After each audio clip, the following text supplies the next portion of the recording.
All right. Hey, everybody. Told you I'd be on. I really haven't posted anything in a very long time. It's been, I don't know, 5, 6, 7 years, something like that. But I thought I'd kind of get things going again, and why not start out with the newer Atom SQ. And so today, in this stream specifically, I'm just going to kind of cover the overall Studio One control that you have with Atom SQ. I'll do multiple videos in this. I'll kind of show the instrument in different videos, or showing it as an instrument in different videos, and I'll also be showing it as a step sequencer, etc. But this video is going to be just centered around all the things that you can do to control Studio One. And not for others to be left out, I'll also make some videos on controlling Ableton Live, and then also using it as a standard controller with things like FL Studio or Logic, Cubase, etc. But once again, for today, we'll just mainly be focusing on Studio One. So if you've never seen Atom SQ before, this is it. So we have 32 pads, touch strip in the middle, of course 8 knobs up here at the top. We have a screen, and we have different mode buttons here right next to the screen that change the commands that are here on the screen. And then you basically use the buttons either above or below these individual commands to use them. And then we have a screen encoder here to the right-hand side. So usually what you'll see is that you'll select a particular command, and then you can use the knob to adjust that command. And then right below the screen encoder are the page left and page right buttons. So these apply directly to the screen. Then we have our up, down, left, right navigation cluster, some lint on there. And then of course the shift button here to the side. And then we have transport here as well too. So like I said, today we're just going to kind of focus on Studio One centric control, and then we'll move into some other stuff as well too. So let's get going here. I got to make sure I'm looking at 2 different systems, 2 different screens, so bear with me if sometimes if things kind of get off screen, or if I'm in the wrong space sometimes using the wrong keyboard. But I think the first thing that I want to show in Studio One is basically instrument browsing. So by default, we start up in instrument mode here, right? So we have 4 different modes, like I said: song, instrument, editor, and user. So the first thing you see when you open up Studio One is this instrument mode. And if I flip over to Studio One, you'll see Studio One in the background here. Now, usually you'll see this home tab opened up every time you start up a brand new song in Studio One. But what we want to do is actually use Atom SQ to browse instruments specifically. So if you'll notice, there is an instruments browser button right here. And so when I go through here and press this button, you'll see that it jumps immediately over to the instruments tab. And if I press it again, it'll disappear. So this is how we go through and open and close the instrument browser directly from SQ. Now, once we're in that browser, as I mentioned before, we have the screen encoder here over to the right. So I use the screen encoder to go through and cycle through all of my folders, etc. Now, one thing I'll say is that I think starting in Studio One 4.6, they kind of added a few different views for the browser over here. Right now I have it in more of a folder view, but kind of the more original view that you might be more accustomed to is this one right here, which is the little drop-down arrows on the left-hand side, and then you have the folders here on the right-hand side. So we can still navigate that way. So I can use my knob here to move around, and then I have this open folder, close folder buttons that'll actually go through and open up these buttons. I found, even though I used to always use this with the original Atom, I actually prefer now going into the folder mode. Now, there's 2 different folder modes. There's this mode, and then there's the big old chunky folder mode. I prefer to see more things on the screen at the same time, so I don't really like the gigantic folders here. So I'll just go into the list mode.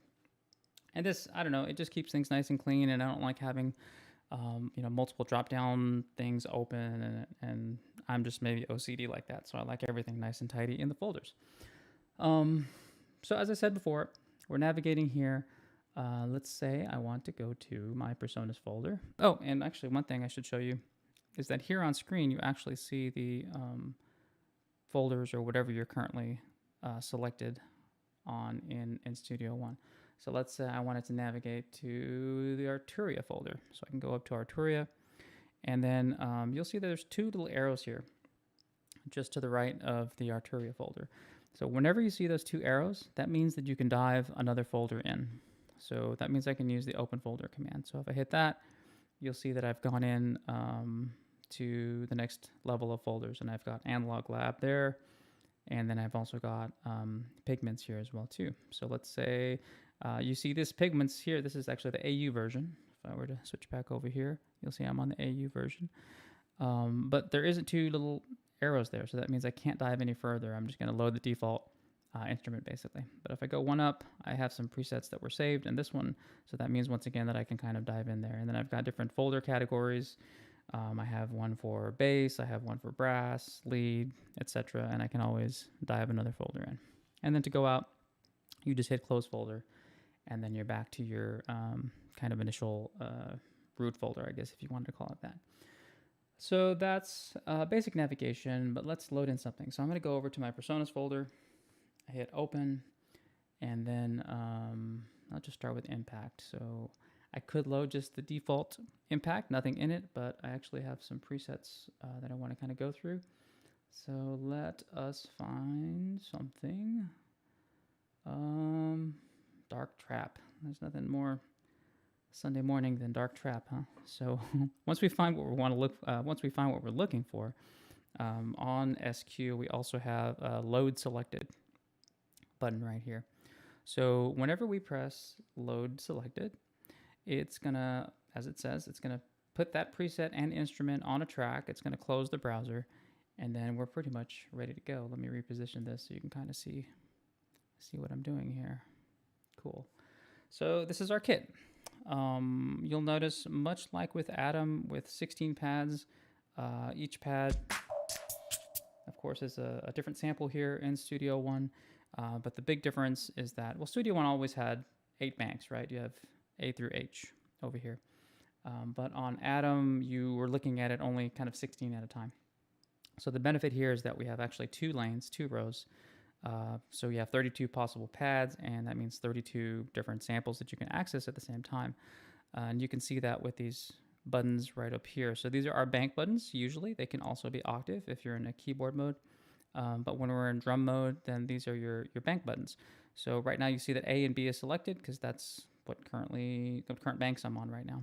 So if I hit C, that'll jump to, you see how Impact jumped to bank C over here, and we're looking at C and D. Now you don't see any colors here because there's no samples in here, and with this particular preset, it hasn't actually been colored yet. But I can come over here in Impact and just choose whatever color. We'll pick purple, and now you'll see that that one turns purple here, even though there's not a sample. That's C and D, E, F, G, H, etc. So I think, the benefit of, without getting too much into playing instruments, since I want this to be more of a control video, is that I might have loops set to my bank B, and then I'll have one shots set to the bottom bank. So that means that if I play, like, press and hold, I can go through here and play a loop, and then at the same time be doing one shots on the bottom, right? So that's the benefit of having 2 banks at once, is that if you're one of those persons that likes to play live or track live, then of course you have access to 32 samples at any given time, and you can easily go through and change banks. So while we're here, let's talk about instrument control via the knobs up here on SQ. So by default, all the native plugins, and when I say native plugins, that's just the stock plugins that come with Studio One. So whether it's a virtual instrument or whether it's note effects or just straight up effects, all have a default assignment for the 8 knobs. You can change these at any point in time. And then of course with third-party plugins, it really depends on the third-party plugin. Some plugins report certain things to Studio One that makes it really easy to go through and assign. Others, you have to do a little bit of work within the plugin itself to get Studio One to start working with it. But the benefit of using Studio One system to map out, it's called Control Link, and the benefit of it is that basically it's saved forever. So regardless of what song or session that you're working on, let's say I was using pigments and I had a custom mapping set up for the 8 knobs and pigments. That's there forever. It's not session based. So using Control Link is a much better way to go, and I can cover that in a different video. But just to show you really quickly how these are assigned, the first 4 knobs up top are assigned to your typical Atom controls. So this first knob is volume, basically. Second knob is panning. Third knob is decay, so I can make it shorter or longer. And then the fourth knob here is pitch. And then also you'll notice on SQ itself, as I turn these knobs, you do get a readout on the display temporarily of where you're at. So let's say I wanted to bring it back down to 0, I can bring that pitch right back down to 0 again. And then I have things like filter cutoff set here. This is resonance, etc. Also, one note is that if you ever wanted to see what all the knobs are assigned to at any given point in time, you can pull up the device editor, and there's a couple ways that you can pull this up within Studio One. Now you can't see all 8 devices, all 8 assignments on the screen right now, but you can do it within Studio One. So here in the upper left-hand corner, you'll see this Control Link area. If you don't see it, sometimes if you have this resized and maybe it gets a little bit small, there we go. You see how it kind of disappears. So if you don't see it there, let me just show you what it is real quick. So you click on this drop-down arrow, and then you click on Atom SQ, and then you can see the external devices editor here, and you can see what each of the knobs are actually assigned to. You can also get to it from the plugin itself. So you see where it says Atom SQ here, it's nice and yellow. There's a gear right next to that. You open that up, and then once again, you have Atom SQ. You can select it, and there's the external devices area. And then the last way that you can actually come through and pull this up is via the mixer itself. So if I were to open up the console and then come over here and go to my external tab, you'll see that it opens up this this column right here. So same thing, just double click it and that'll open up the devices editor here. So there's 3 different ways that we can get into this devices editor section. So let's open this back up and let's pull up that instance of Impact again. And so yeah, just to kind of show you that these are what the assignments are right now, and any of those are always changeable at any time. So the way we would go through and change it, once again, in native plugins, it's really easy. If you're using third-party plugins, it takes a little bit of changing around sometimes. But the way that we would do it here is select something like, let's see, maybe this filter velocity control here. You'll see how now whatever I click on, it actually changes over here on the left-hand side. And then the last knob that I turned is kind of what the target is. So let's say I wanted this to be on knob 8, which is currently set to filter and velocity, but it's actually set to focus. So let me do a different one so that it's easier to see. So I want to reassign knob 8 to be this filter envelope attack. All I got to do is click on the link, and then now they're linked. So now as I move this, you'll see that I'm controlling the amp envelope for the filter here. So that's how you reassign stuff. You can also right-click on it, and then you'll have the option to right-click to whatever knob here as well too. So let's say I wanted to do hold, right-click on it, and it says assign filter envelope to knob 8, etc. So now that's assigned over here. So easy peasy when you're using native plugins. And I'll do a different video using third-party plugins to show you how to go through and map that. So let me take a quick look at the comments here. Let's see. Uber cool sound, UKS. It's a shame the encoders don't have an LCD display, so we know which knob is which easily. So I could pin that on the screen to display it. You could, and yeah, it would be super cool if there were screens underneath each of those knobs for sure. But I guess it is what it is. You make things work. So cool. I think that's the only comment I see right now. Awesome. Okay, cool. So that's knobs, and once again, those knobs are going to change depending on what virtual instrument that you currently have um, in focus. And focus is going to be super important when you're working with SQ and any of the plugins and any of the windows, etc. So we know that this plugin is in focus because it's bright yellow. If it wasn't in focus, you would actually see it be grayed out like that. So when it's not in focus, then I no longer have control of that plugin. I'm actually controlling whatever else is currently in focus at any given time. So if you're using SQ and you're like, man, why isn't this knob controlling this or doing that? It's usually because maybe your focus is shifted to somewhere else. And those times, it's typically when you're using kind of this hybrid mouse combination with Atom SQ, because you might click over here, get into another area, and then you've lost focus of the knobs, and you don't realize it because you've just happened to click in a different area. So just watch out for focus. Make sure that you see this bright yellow plaque or whatever you want to call it within the instrument or effects itself, and then you'll have knob control over that. Okay, cool. So now let's get into more control stuff. I'll get way deeper into instruments later, but let's do some more control stuff. So you might have seen me do this a second ago, but I was able to show or hide this virtual instrument or any windows really. So what I'm going to go into next are what are called the persistent or global commands. So these are fixed commands that are here all the time. So they're super helpful, and they're meant to be just kind of quick access to the things that typically you would need the most. So one of those is Shift and the A bank button over here. So Shift changes all these bank buttons to be fixed commands, and Shift plus A is show or hide all windows that are currently on screen. So that's the first one. And if you needed a hint as far as what these A through H buttons are assigned to, you'll notice that when you do hold down the Shift button, the screen actually temporarily changes, and you'll see this grouped in 4. So we have Windows, Select All, Copy, Duplicate, Redo, Deselect, etc. So that's directly showing you what these A through H buttons do right over here. So that was show or hide windows.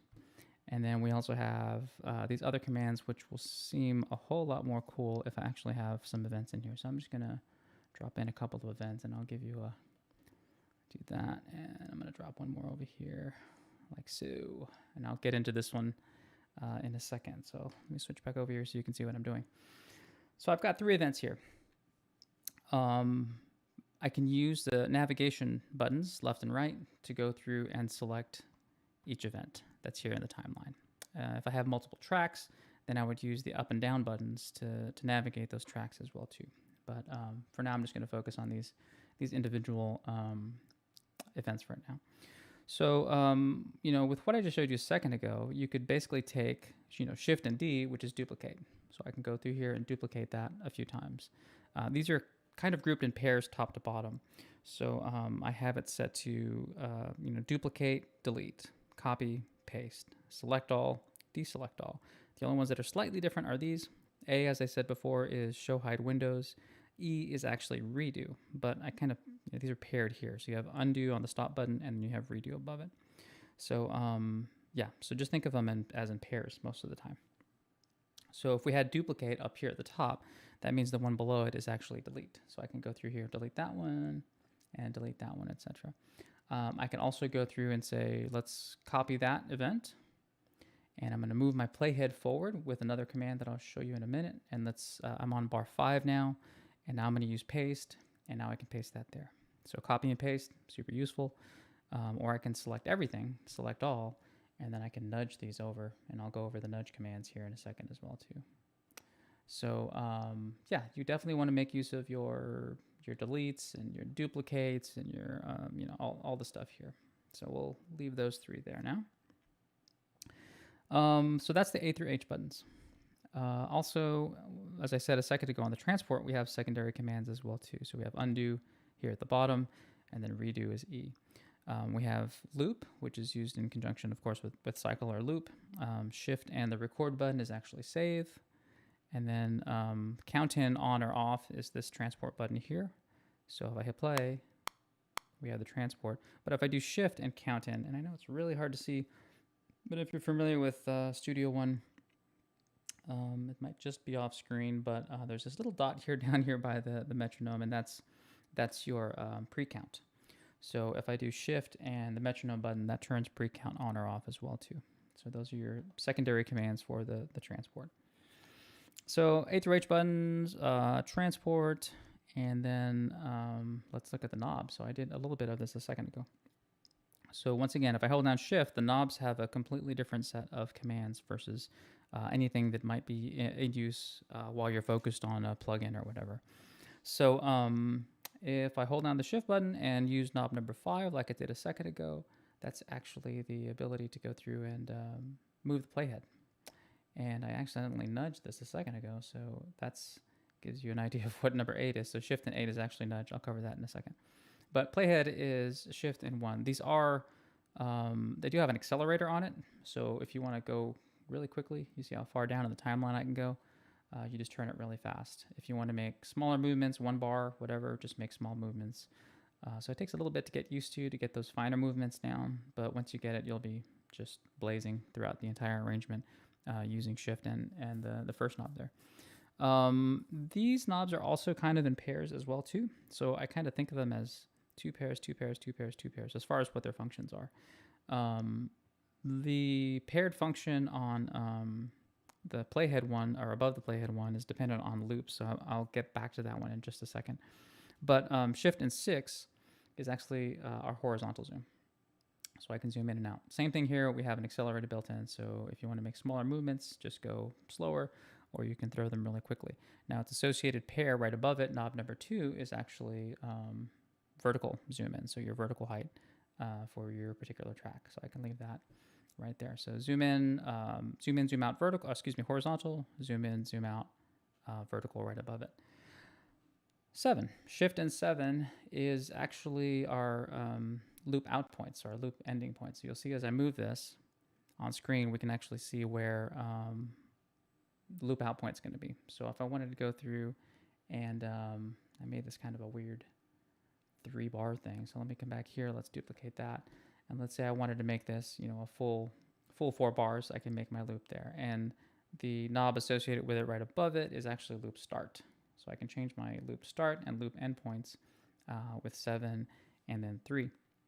And then while we're here, we do shift and the play button, which will turn loop on or off. So that's 7 and 3. And then these last two I just covered kind of a second ago, but you know, shift and 8 is nudge. So whatever is currently selected will actually nudge over. So if I had multiple selected, and I can select multiple by holding down shift and then using the navigation arrows just as you would on your computer keyboard. So let's say I wanted to take both of those and then nudge both of those over. I could do that as well too. And nudge is highly dependent on the grid, right? So you want to be able to have control over the grid as well too. By default, you'll see that my quantized grid is set to 16th note up here. But we can change that, and that's the associated parameter or knob control up here on knob 4. So shift and 4 is actually changing the grid, if you can see that. Let me zoom in a little bit. You might be able to see just a little bit more. Sorry, let's do a vertical. So you'll see me changing the grid here. So I can change this to, let's just say, you know, big old chunks, 1 bar, and then I'll be nudging 1 bar left or right. Or I can go through and make it much finer down to 64th, and then nudge by 64th notes as well too. So grid and nudge will be your friends. And once again, they're called persistent or global commands for a reason, because not only do they apply to you know, our mode here as far as in the arrangement, but they also come into play whenever we're nudging notes in MIDI notes, etc., in the editor as well. Okay, that's knobs 1 through 8. So now we have impact here, right?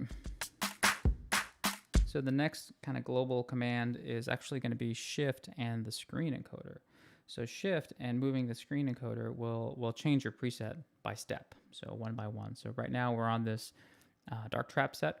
If I hold down shift and notch 1 over, this is a detented knob, which means it clicks. Each little space is a click basically.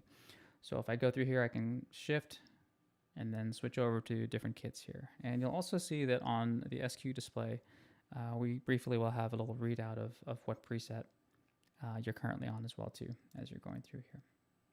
So I'll go back to that dark trap kit. switch back over here. So this method of going through presets is actually great if you're just doing exactly what I did, which is you have a bunch of kits and you're just kind of trying to get a feel and, just kind of get a vibe for the kit itself. But, obviously sometimes you're working with presets, like a folder system with presets where you might have like a bass section or a lead section. Stepping through one by one by one by one by one is tedious and will take a long time. So there's another way to do that. So what I'm going to do here is actually just switch over to see full Studio One so I can kind of rearrange some of these windows. Move this over here. So now I'm going to use SQ to open and close the instrument browser just as I did before. And just so you can see that over here if you missed it. So that opens and closes. And then I'll use the knob to go through and go through some different presets here. But let's say I wanted to access stuff from the Atomic Fuel preset pack. That would take a hell of a lot of clicking just to get to that folder and then navigate to it if I was using that shift and preset command. So I can always use my just standard instrument browsing method. So this is navigating to there, going through and using the open folder button to go into my presets, find a preset that I want. And then once I find something that I want, let's just say, I'll just do this first one. Let's just say I want that kit right there. What I want to do, instead of just hitting load selected, is that I'm going to hit shift and then load selected. And so what that's going to do, let me move my cameras here, is actually just replace the current preset with this new preset. So you'll see now that dark trap switched over to square up 110. So that's a quicker way to go through and navigate your presets by using the instrument browser and just going through and finding whatever preset it is. If I want to go back to dark trap, and then I do like I showed you before, shift and load selected, and then that will load up that kit immediately. So those are two ways to go through your presets. Depending on what your needs are, like I said, stepping through is easier if you're just getting a vibe for a kit or a sound. But if you really need to kind of jump folders, then I recommend going into the instrument browser again. Cool. Let's see. So that was shift and the encoder. And then the last kind of persistent control we have is shift and actually the touch strip. So you might notice that as I press and hold the shift button, the LEDs on the touch strip actually change. So the touch strip, it's multi-use. It can be changed, depending on what your needs are. But by default, it's actually set to mod wheel. So this is mod wheel, and then we have a plus and minus button over here that are pressure only, and those are actually pitch bend. So that's pitch bend up, pitch bend down, but they are assignable as well too. So just to kind of show you how that works, even though I'm using impact here. So you can see these are pressure sensitive.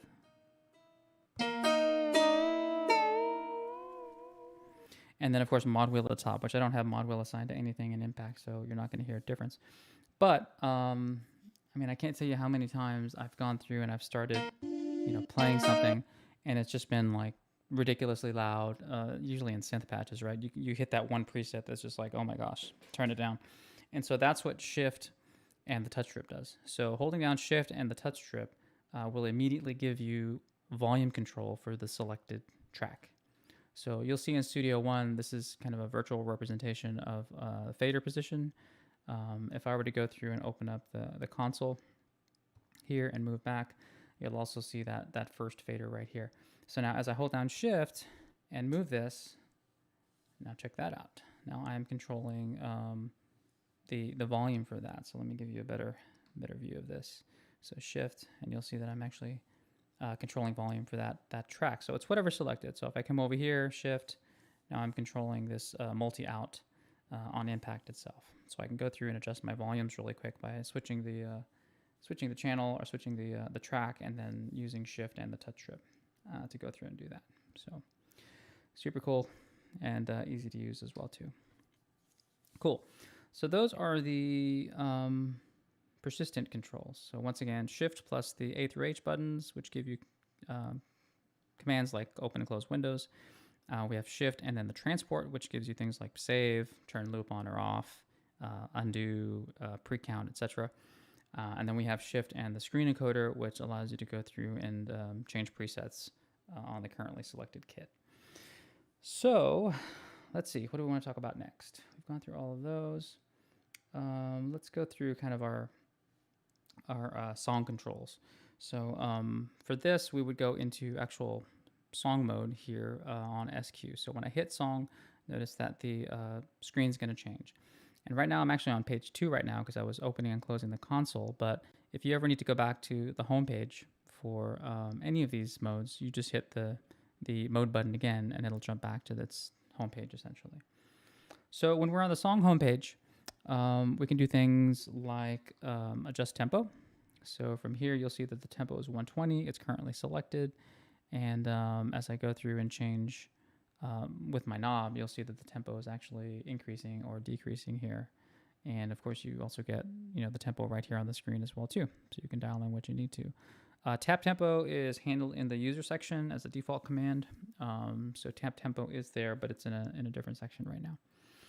So there is tempo. We also have IQ here at the bottom, which stands for input quantize. So you'll see as I turn that on or off, up here in Studio One, input quantizing is turning on or off. So that means that as I'm playing a performance live, as soon as I come out of record mode, it'll fix it and adjust the timing to whatever your quantize grid is set to currently. So that is what IQ stands for. And then we have our markers here. So I can navigate my playhead. Let's say I want to put a marker here. So then I would just hit add marker. You'll see in Studio One that we've added a marker there. And let's say I want to put one here, add another marker. Cool. And then we actually have the add marker toggle command basically. So when that's on, I can use the screen encoder to navigate these different markers here. I can just undo those as well too, since I don't need them all. Cool. So that is markers. And then once again, these are all different paging systems, not paging systems, but there's multiple pages per mode. So I can use the page left, page right buttons here to go to the next page. So the next page is where we have our all of our mixer and console commands. So by using the console button up here, I can actually open and close the console on the bottom. As you can see, I'm just hitting this button here. We also have solo, mute, and then of course record arm or off here at the bottom. I can open and close the inspector over here to the left if need be. And then I can also, this is another place where I'll have volume control. So if I come back over here, you'll see volume. And as I move this, you'll see I get a display of where the volume is currently at. And when I go back into Studio One, you'll see that I'm controlling the selected track with the encoder as well too. So that is the, I usually like having the inspector open most of the time. It allows me to see kind of what's going on a per track basis. So I'm using that constantly. So that's inspector. If I go another page over, then we get into the arrange section. So for those of you that are familiar with how Studio One's arrangement tab works, it's actually super powerful to go through and start building your arrangement. So the way that it usually works is that, let's say I want this particular section right here, as you can see in Studio One, to be my intro. So I have up here a toggle arranger open or close. You can see that button right there. And you'll see in Studio One that underneath marker, this little arranger, let me get rid of the markers. The arranger is actually right here. And I can open and close that. So when that's opened, I have a button here that says add from selection. So when I hit add from selection, bam, now I've got my intro. And I can use my navigation keys to go to the next section. Let's say I wanted to have, I can do shift and the right arrow. I want to select both of these events, and then I want to do another add from selection. So then that becomes my verse. And then the last one, add from selection, and that's my chorus. It'd be the shortest song ever. It's just 4 bars, but you get the idea. So, once we have much more information here as far as our more tracks and more bars, then you could really start grouping things together really, really quickly. So I can also go to the sections button here, and then similar to markers, jump to a specific section with the arranger. And then the other beautiful thing is that, let's say I was going to zoom out here, and let's say I wanted to take this verse, right? And I want to paste that later on. So I can use my copy command, if you remember from earlier, which is Shift and C, and then move my playhead over, let's say here, and then now I'm going to use the paste command, and there is my entire verse. And of course, if I had multiple tracks, all of my tracks, everything would be copied over because of using the arranger. So you can really quickly build that up, and then of course nudge, and you can nudge all this stuff over. It's ridiculous. So you definitely want to be able to use arranger to start building your arrangement, and of course using all these other persistent controls in coordination with that to just blaze along in your project. So that is arranger. And then I think this will probably be the last thing I'll cover. Well, no, there's two more things. So there's this, which is going to be our effects browser. So here, if similar to the instruments browser, when I hit effects, you'll see that the effects browser opens up in Studio One. So exact same way that I was working with instruments, I just need to navigate to whatever folder. Once again, on the display, you actually see what folder you're currently on, whether or not you can go another level or not. So I'm going to open this up, and let's do analog delay. Hit load selected. Bam, there's analog delay. If I wanted to add one more, let's say I wanted to put an auto filter, select that, hit load selected. That's set there too. And then you'll see here in this particular page, if I select devices and then use the encoder, I can actually toggle between my effects chain here. So let's say I was working with this and I was just messing with the knobs. I was just kind of dialing in whatever with my knobs. So then I could just dial in analog delay and then switch over to auto filter and then start messing with auto filter and get that dialed in as well too, and then move back to my delay and so on and so forth throughout my chain. So you want to be able to use the devices button here to be able to switch between those. And then of course you can use the channel editor to go through and open and close your effects chains on that particular channel. So that's how we do effects. And then the last thing, but definitely kind of one of the more powerful things, is the user button section. So if I go over to user and I open up that external devices that I showed you earlier, you'll see all the commands that are possible here. So we have 4 pages of user buttons. User buttons are also accessible when you're in the editor as well too. So there are default already pre-assigned things whenever you load up Studio One for the first time with SQ, but these are completely and totally changeable. So you want to customize them to whatever your workflow is. And I've kind of done that here with my first page. I've changed a few things. So I've added just kind of another means to solo and mute quickly here. I've added a way to open and close the inspector as well too. Pack folders is actually pretty cool. So I can take both of these tracks. So here's, I'm using up and down to cycle between these tracks. But let's say I wanted to put them all into a folder. I would do Shift and up to select them all, and then go back to user, pack folder, and now I have a folder that I can open and close directly from SQ, which is awesome. So how do you change these? Well, basically, we can go through here and let's change. Okay, I'm going to change the, right now I have this one set to show loops, which will open up my loops browser here. But let's say I want to change that. So I can right click on this and you see that I have assign, unassign, and assign from here. So it's just quicker to assign something instead of having to go through and unassign it first. It's just double work. So let's say I wanted to, instead of show loops, I wanted to open and close my, I don't know. I mean, we have hundreds of commands here. It's ridiculous. And not only that, just as a quick aside, once again, if you're familiar with Studio One and you know how the macro system works, so I can type in macro, and then this is the macro folder, and you'll see everything that is a macro that's the kind of the stock ones that come, but any macro that you create will be located here as well too, so you can easily go through and assign a macro to a single button on Atom SQ. So maybe I'll just take one of these. Let's see, there's so many of them.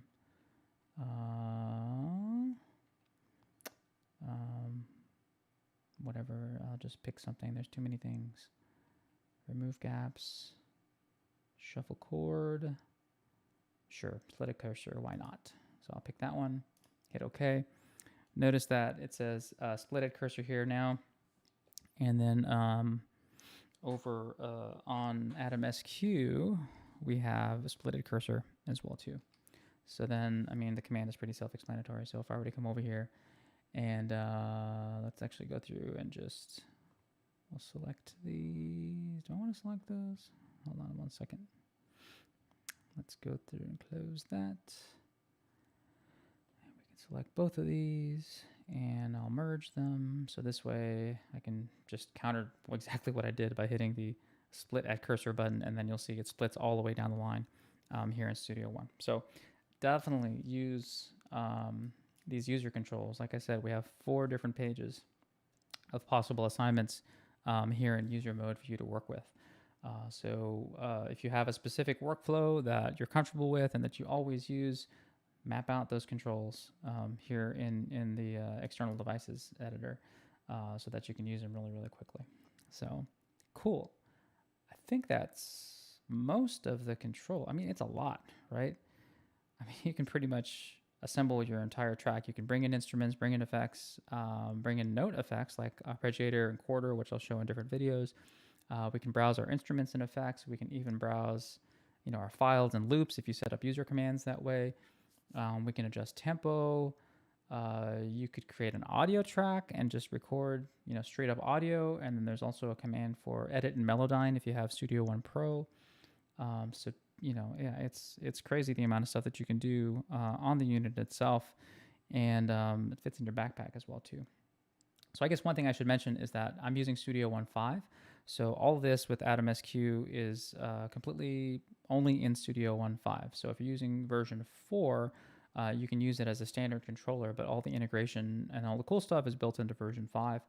But the SQ does come with Studio One Artist 5, which for the first time ever allows you to use your own VST and AU plugins without having to buy an add-on. So you can do a whole lot with Studio One Artist, which comes in the box, and you get version 5, so you can kind of get a taste of what that's for or what that's like, and then also upgrade to Pro if you want. So I think that's it for my control stuff. We've gone almost 45 minutes. I'll just take a minute if anybody else has any questions.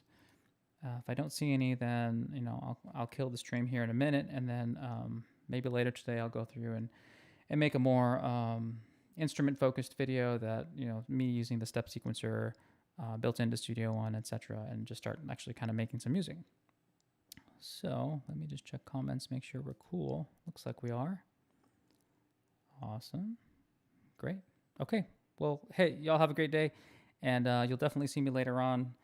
And I have that other video on my channel that I'm just going to put as unlisted because it was low quality. It was SD. This one should be in HD. And I'll continue making these videos. And like I said, these first ones will be Studio One focused, but I'll also do an Ableton Live one, and then I'll also show it working in things like Logic and FL Studio as well too. So yeah, have a great day. Make some music. Bye.